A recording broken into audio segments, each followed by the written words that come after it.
dadas ao nome do nosso Senhor e Salvador Jesus Cristo. E a igreja repete muitas vezes, amém. Boa noite. Para você que está aqui é noite. Olá para você que nos acompanha pela internet agora. Não sei que hora que você está assistindo essa mensagem. Eu só sei que Deus tem um plano para a sua vida nesse momento. Algo para que você possa compartilhar junto conosco. E esse algo vem da palavra dele. Eu só vou situar você. Nós iniciamos, na verdade, na semana passada, falando sobre alinhar o nosso pensamento ao pensamento de Jesus.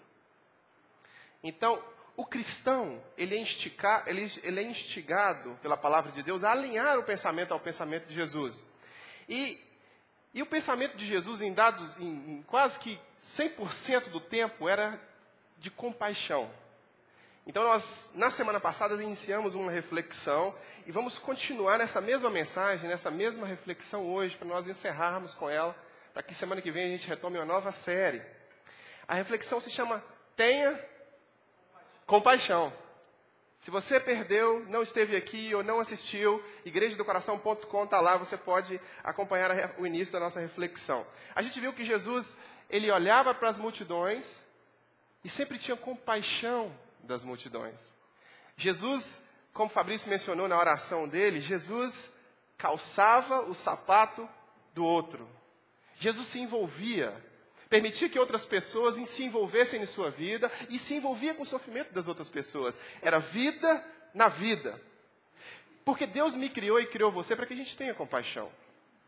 Essa não é uma novidade. Isso é um fato.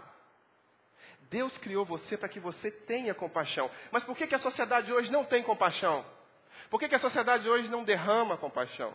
Por que a nossa sociedade hoje, lamentavelmente, quando nós ligamos os noticiários, lemos os nossos jornais, acessamos a internet, não vemos notícias de compaixão na mesma proporção que notícias de violência? Na mesma proporção que notícias de escândalos políticos, corrupção? Por que não vemos ações de compaixão com mais intensidade na nossa sociedade? Porque, lamentavelmente, nós temos nos afundado numa palavrinha chamada egoísmo. Os valores seculares vão se multiplicando e o egoísmo vai só aumentando. Ele vai se alimentando e retroalimentando. E nós vamos alimentando o nosso egoísmo.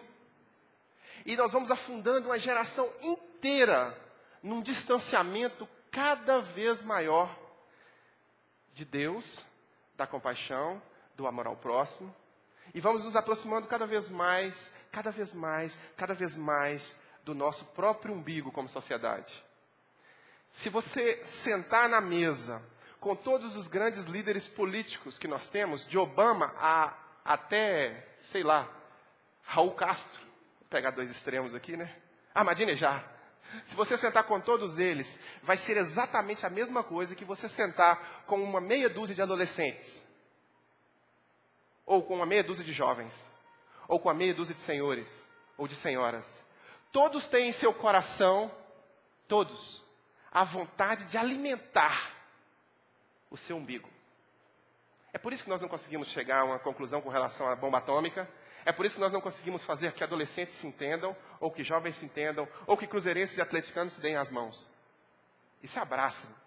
E torçam para o time de Minas Gerais. Alguém essa semana falou assim, eu torço para o Cruzeiro. O irmão da Gabi falou, eu torço para o Cruzeiro e para o Atlético. Um falou, não, isso é impossível, não tem jeito.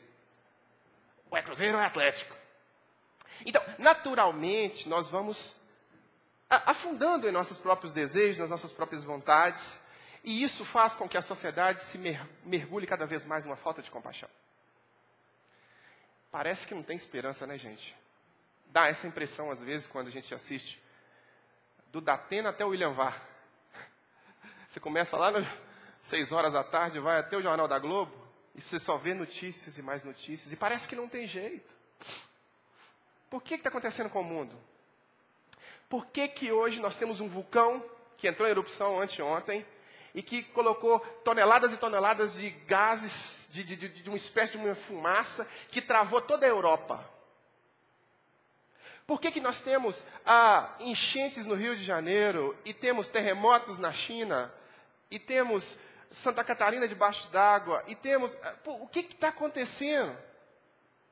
A pergunta deveria ser feita, talvez, para os nossos tataravós egoístas, que não pensaram que mais dia, menos dia, o que eles estivessem plantando, nós iríamos colher. E os nossos tataranetos vão colher exatamente o fruto do nosso mesmo egoísmo. Quando não reciclamos o lixo, quando não cuidamos do meio ambiente, quando não... Você sabe, vocês entendem. A mensagem não é sobre isso. Se você quiser informações sobre isso, cuidebemdaterra.com. Vai lá. Mas esse egoísmo natural, capitalismo desenfreado, pensar somente em si. E o engraçado que eu estava escutando a Band News essa semana, e estava entrevistando pessoas de academia. Parece que tem uma moda lá no Rio de Janeiro. Ei, pessoal do Rio. Rio de Janeiro é o segundo colocado em acessos nas mensagens e nos sites de nossa igreja. Mas parece que tem uma moda nas academias que as mulheres estão malhando com o meião até o joelho. Aí a reportagem era sobre isso. E aí, todas estavam usando o mesmo meião. Todas. E aí uma disse assim, olha, está todo mundo usando, eu não vou ser diferente. Por que eu vou ser diferente? Isso me chamou a atenção, porque eu já ouvi isso várias vezes. Quando se trata de egoísmo e de um sistema egoísta, naturalmente você é empurrado a ser egoísta também. Você é pressionado a não ter compaixão. Porque você é bobo se você estiver ajudando o próximo, ou você é bobo se estiver calçando o sapato do outro. Porque farinha é pouca, meu pirão primeiro. Essa é a natureza da sociedade em que nós vivemos. Em que você tem que buscar os seus títulos, você tem que buscar o seu carro, você tem que buscar a sua casa, o seu dinheiro, o seu bem-estar, a sua autoestima, o seu eu, o seu. A compaixão fica cada vez menor. Acontece tragédia todo dia, acontece problema todo dia. Quem sou eu para fazer alguma coisa? Quem sou eu para calçar o sapato do outro? Deixa eu preocupar com a minha vida. Esse é o discurso. Mas existe esperança para que isso seja mudado. Existe esperança. Fé. Escuta aqui. Você não veio aqui nessa noite, ou você não acessou igrejadecoração.com aí, para, sei lá, pensar que vai ter um recado de Deus para a sua vida, que vai promover em sua vida algo que seja diferente de fé. Porque compaixão, o problema da compaixão, só se encontra solução na fé. É isso. Sem fé, a compaixão se torna cada vez mais rara. Acompanhe a história. Acompanhe a história. O egoísmo foi aumentando porque a fé foi diminuindo. Olha na academia. Eu frequento a academia. Muitos de vocês frequentam a academia. Alguns já saíram de lá. Quanto mais secularizados são os valores e menos sem fé, mais egoísta é o homem. É o estudante, é o doutor, é o pós-doutor, é o currículo Lattes que tem que ter 90 páginas e que se dane o resto. É assim. Você sabe muito bem. Você sabe muito bem que é assim. Mas há esperança para que isso mude. Muda a partir de onde? Muda como? Fé em quem? Daqui a pouco você vai ver. Mas fé é a solução. Quanto maior é a fé, menor é o egoísmo. E ter compaixão está intimamente ligado à fé. Intimamente ligado à fé. Intimamente. Eu quero ilustrar para você algo ligado à compaixão e à fé de forma prática. Uma coisa prática. Então, eu vou passar para você agora um vídeo de um desafio que foi feito na nossa igreja na semana passada. Hoje é dia 17, me ajuda aí. 18. Hoje é dia 18/4/2010. E exatamente há uma semana atrás, no dia 11/4/2010, Deus desafiou a cerca de 30 pessoas, ou menos, a ter compaixão. Ter compaixão. Mas o que governaria essa compaixão seria fé. E eu vou mostrar para você exatamente agora o momento em que isso aconteceu. Pode ir, Fran. É te honrar. Deus nos ajude, Pai, a honrar o Senhor com as nossas vidas, ó Pai. Não só com palavras, ó Deus, mas com atitude mesmo, que age em nós, ó Deus, esse incrível amor, ó Pai, que Teu Filho demonstrou por nós, morrendo na cruz, que a gente seja capaz de amar assim, Pai. Em nome de Jesus. Amém. Amém.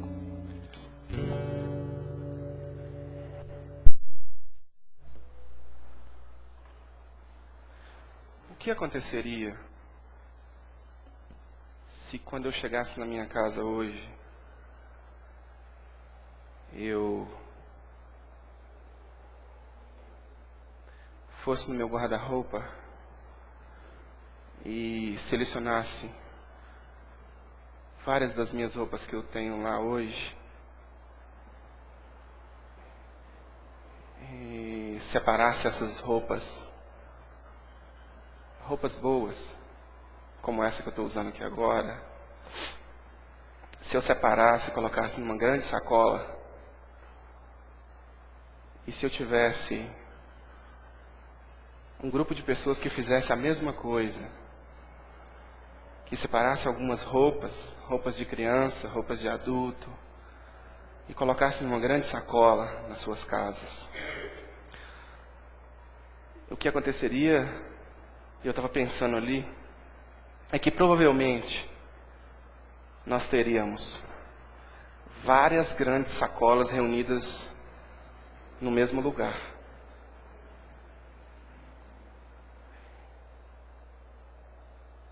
E se nós tivéssemos mais de uma centena de pessoas que assistem pela internet agora que fizessem a mesma coisa,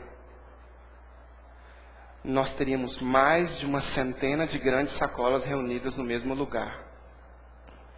Estou pedindo que Deus me ajude a continuar o raciocínio, porque eu não sei onde que ele quer chegar, não. E se a gente tivesse mais de uma centena de grandes sacolas de roupas reunidas no mesmo lugar, é provável que nós precisássemos de um caminhão para transportar essas várias sacolas de um ponto A para um ponto B. E se nós conseguíssemos um caminhão para transportar essas várias grandes sacolas do ponto A para o ponto B, e junto com essas várias grandes sacolas de roupas que nós conseguíssemos amontoar, nós conseguíssemos também, cada um de nós, comprar 1, 2 cestas básicas e colocarmos com alimentos não perecíveis, claro, e colocássemos juntos nesse mesmo caminhão que vai do ponto A para o ponto B. Eu não sei se você está me acompanhando pela internet e já entendeu, se você está aqui e já entendeu, eu quero desafiar você a fazer isso. Então, para situar você, isso aconteceu semana passada. Nós estávamos compartilhando sobre Jesus, nós estávamos falando sobre essa compaixão maravilhosa que Jesus tem pelo próximo, e 2 dias antes Deus tinha me levado a passear num dos sites da internet que tinha uma foto de um homem segurando seu filho no colo, e aquilo quebrou meu coração, e eu trouxe essa foto para ilustrar o que eu queria falar. Mas eu não tinha a mínima ideia do que Deus iria fazer quando eu desci desse palanque aqui, desse pedacinho de tablado aqui. Porque eu não tinha preparado isso. Eu não ia falar isso. Eu ia desafiar você de outra forma. E quando eu orei por nós, e passei a palavra para o Fabrício orou para que Deus fizesse que aquilo fosse prático, fosse realidade, e que nós fôssemos instrumento. E logo eles cantaram a música,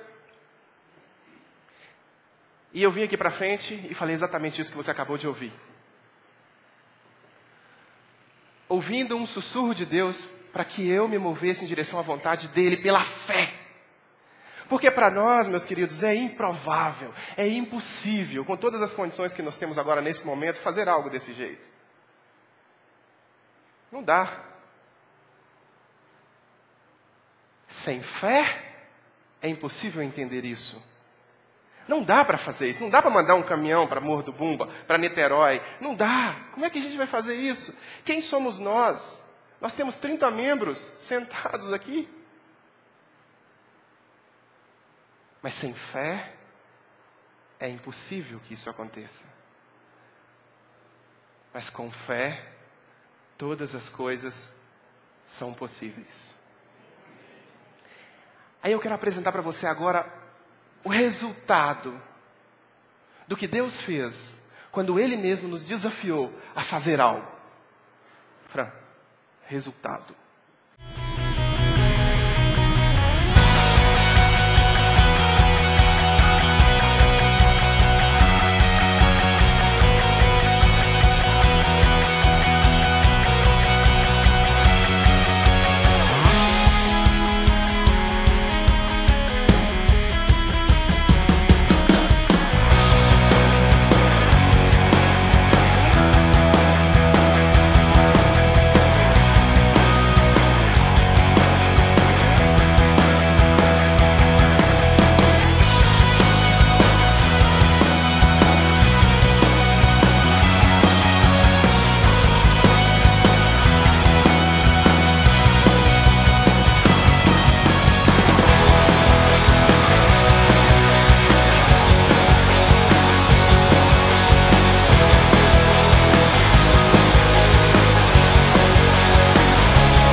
Sem fé, é impossível que alguma coisa aconteça. Mas com fé é possível qualquer outra coisa. Deixa eu te falar uma coisa, querido. Terça-feira, 4 horas da manhã, vai sair um caminhão carregado, lotado. Porque pessoas se mobilizaram e levaram outras pessoas a serem mobilizadas. Porque essas pessoas têm fé de que podem, em Cristo, todas as coisas. E hoje nós temos pessoas que estão se mobilizando pela internet para esperar a gente lá. E tem um movimento no Twitter e no Orkut, com a galera que acompanha a gente pela internet lá de Niterói, se mobilizando para esperar a gente para nos ajudar a descarregar o caminhão lá. Porque eles têm a mesma fé, no mesmo autor e no mesmo consumador. Uma igreja não pode ser classificada pelo número de assentos que ela tem, mas pelo potencial da sua fé.